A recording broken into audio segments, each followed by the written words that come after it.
I hit this issue today and here is the quick fix that solved it. If you're looking to deposit money on your Telus account, follow these simple steps. Step 1. Log into your Telus account. Visit the Telus website or open the Telus app and enter your login credentials. Make sure you have your username and password handy. Step 2. Navigate to the billing section. Once logged in, find the billing or payments section in your account dashboard. This is usually located in the main menu. Step 3. Select Deposit Money. Look for an option that says Deposit Money or Add Funds. Click on it to proceed to the payment screen.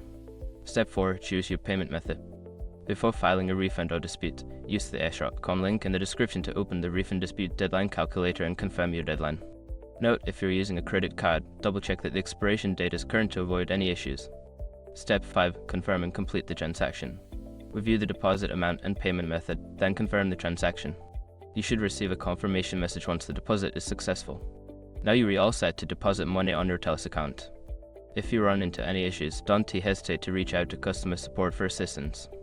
Happy managing!